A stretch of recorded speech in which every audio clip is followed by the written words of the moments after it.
नमस्कार साथियों, तो मौजूद हुए हैं आपके समक्ष हिमाचल प्रदेश की दिन भर की ताज़ा खबरों के साथ। तो आइए शुरू करते हैं बिना समय गवाए हुए नॉन स्टॉप ताज़ा खबरों के सिलसिले को।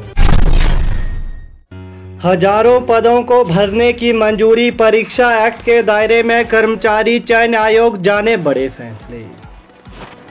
हिमाचल प्रदेश कैबिनेट की बैठक आज मुख्यमंत्री जयराम ठाकुर की अध्यक्षता में राज्य सचिवालय शिमला में आयोजित की गई।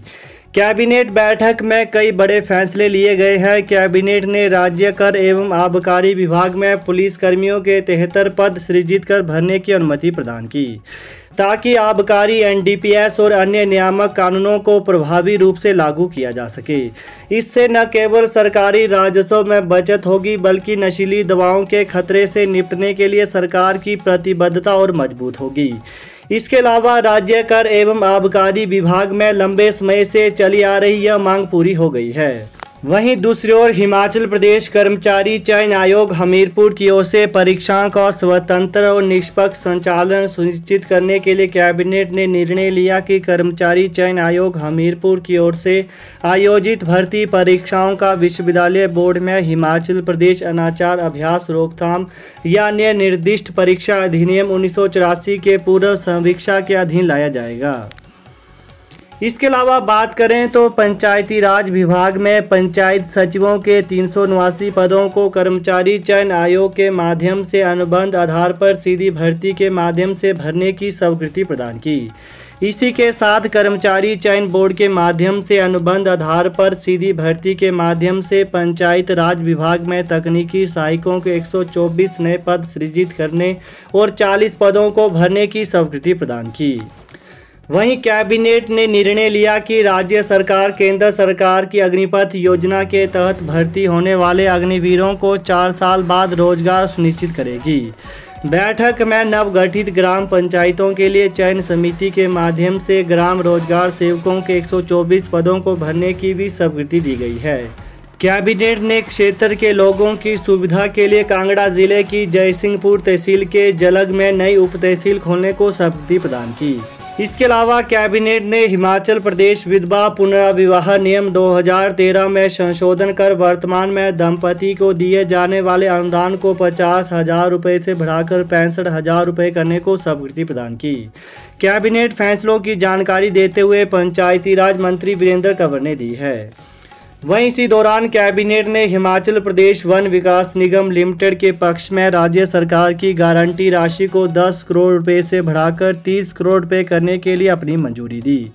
इससे वन निगम कम ब्याज दर पर सीसीआर नकद ऋण सीमा का लाभ उठा सकेगा। इसी तरह हिमाचल पथ परिवहन निगम को वित्तीय वर्ष 2022-23 के लिए 60 करोड़ रुपए देने का फैसला लिया गया है। बरोट परियोजना की tunnel block Shanan Bassi power house में विद्युत उत्पादन ठप। पंजाब राज्य की पन विद्युत शानन परियोजना की बरोट स्थित टनल ब्लॉक हो गई है। रेजर वायर की पाइपलाइन में कचरा फंसने से 110 मेगावाट के शानन और 66 मेगावाट के बस्सी पावर हाउस में विद्युत उत्पादन ठप हो गया है।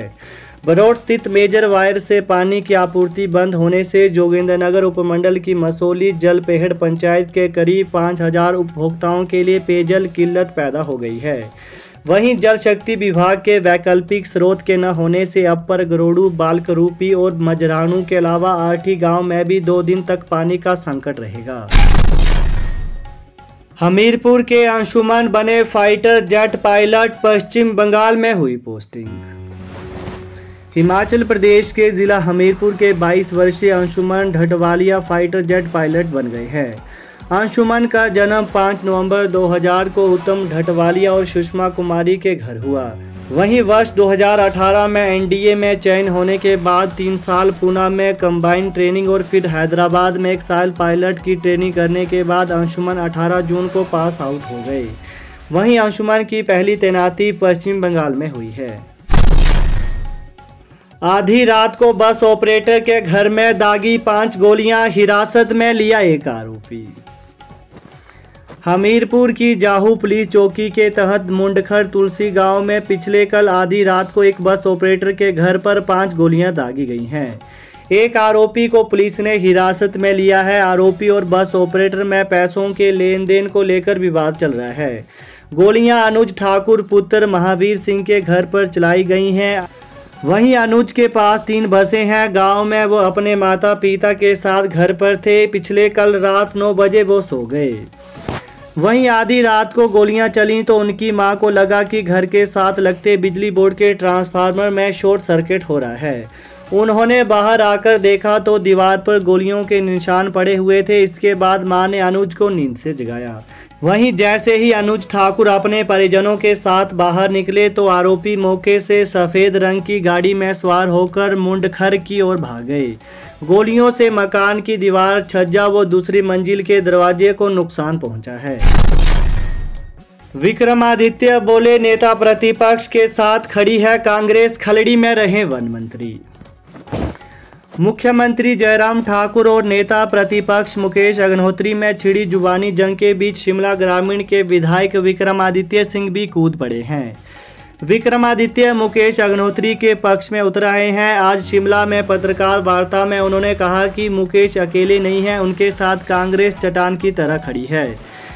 पिछले कल वन मंत्री राकेश पठानिया की ओर से नेता प्रतिपक्ष मुकेश अग्निहोत्री पर किए हमले के बाद विक्रमादित्य सिंह ने वन मंत्री को अपनी खलड़ी में रहने की नसीहत दी है। जोगिंदरनगर में सड़क क्रॉस करते वक्त बस की चपेट में आया। 3 बहनों का इकलौता भाई मौके पर मौत। हिमाचल प्रदेश के मंडी जिले के जोगिंदरनगर बैजनाथ नेशनल हाईवे पर मोहन घाटी के पास आज सुबह निगम की बस के नीचे आने से 8 वर्षीय बच्चे की मौत हो गई। यह हादसा उस समय पेश आया जब बैजनाथ से जोगिंदरनगर आ रही हिमाचल पथ परिवहन निगम की बस की चपेट में यह लड़का आ गया। वहीं गंभीर रूप से घायल बालक को बैजनाथ के सिविल अस्पताल में ले जाया गया, लेकिन डॉक्टर ने उसे मृत घोषित कर दिया। मृतक अमित कुमार 3 बहनों का इकलौता भाई था। शनिवार यानी आज सुबह जब वो अपने पिता लेखराज के साथ मोहन घाटी में घर के समीप खड़ा था, तब सड़क को क्रॉस करते समय वो बस के नीचे आ गया, जिससे उसकी मौत हो गई। वहीं मृतक के पिता लेखराज मेहनत मजदूरी का काम करते हैं। हिमाचल में छात्रवृत्ति योजनाओं की राशि बढ़ाई, स्कूलों को किया अपग्रेड। हिमाचल प्रदेश कैबिनेट ने विभिन्न छात्रवृत्ति योजनाओं की छात्रवृत्ति दर बढ़ाने की अपनी स्वीकृति प्रदान की। इसके अलावा बड़ी संख्या में स्कूलों को अपग्रेड करने व विभिन्न संकायों की कक्षाएं शुरू करने का फैसला लिया है। स्कूलों में नए पदों के सृजन का भी फैसला लिया गया है। इसमें महर्षि वाल्मीकि छात्रवृत्ति योजना, इंदिरा गांधी उत्कृष्ट छात्रवृत्ति योजना, कल्पना चावला छात्रवृत्ति योजना, अनुसूचित जाति के विद्यार्थियों को डॉक्टर अंबेडकर मेधावी छात्रवृत्ति योजना, अन्य पिछड़ा वर्ग के विद्यार्थियों को डॉक्टर अंबेडकर मेधावी छात्रवृत्ति योजना, स्वामी विवेकानंद उत्कृष्ट छात्रवृत्ति योजना की राशि को बढ़ाकर 18,000 रुपये प्रति वर्ष की गई है। इसी तरह राष्ट्रीय भारतीय सैन्य महाविद्यालय छात्रवृत्ति को 20,000 से 24,000 रुपये, सैनिक स्कूल सुजानपुर टिहरा छात्रवृत्ति को सभी विद्यार्थियों के लिए 18,000 प्रति वर्ष, विभिन्न युद्धों एवं अभियानों के दौरान शहीद दिव्यांग सशस्त्र बल कर्मियों के बच्चों को वित्तीय सहायता की राशि 18,000 रुपये, IRDP VPL छात्रवृत्ति योजना का नाम मुख्यमंत्री विद्यार्थी कल्याण योजना करने तथा इसके तहत मिलने वाली राशि को 1,500 रुपये से बढ़ाकर 6,000 रुपये प्रति वर्ष करने का अपनी स्वीकृति प्रदान की है। तो ये थे आज दिन भर के मुख्य समाचार। तो ताज़ा खबरों को पाने के लिए चैनल को जरूर सब्सक्राइब करें। Thanks for watching. जय हिंद, जय हिमाचल।